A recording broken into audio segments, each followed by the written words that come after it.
श्री स्वामी समर्थ। आज मी सर्वांसाठी energy बूस्टची powder बनवलेली आहे। इथं मी 150 ग्राम खारीक, चणे घेतलेले आहेत 100 ग्राम, मखाना घेतलेला आहे 100 ग्राम, खडीसाखर आहे 100 ग्राम, बदाम आहेत 100 ग्राम। आणि आता हे सर्व मी पावडर बनवून घेणार आहे। तर इथं मखाना मी गरम करून घेतलेला आहे, खारीक फोडून बिया काढून घेतलेल्या आहेत। मखाना आपला क्रिस्पी होईपर्यंत गरम करून घ्यायचा आहे चांगला। त्याच्यातच बदामही आता गरम करून घ्यायचे आहेत। बदाम गरम करून झाले की मिक्सरच्या भांड्यामध्ये थंड झालं की याची पावडर बनवून घेणार आहे।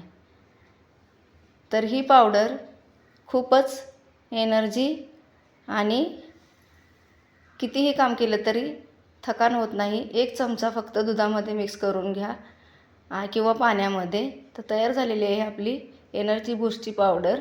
एका बरणीमध्ये मी थंड झाले की काढून घेतलेली आहे। व्हिडिओ आवडल्यास लाईक शेअर सबस्क्राईब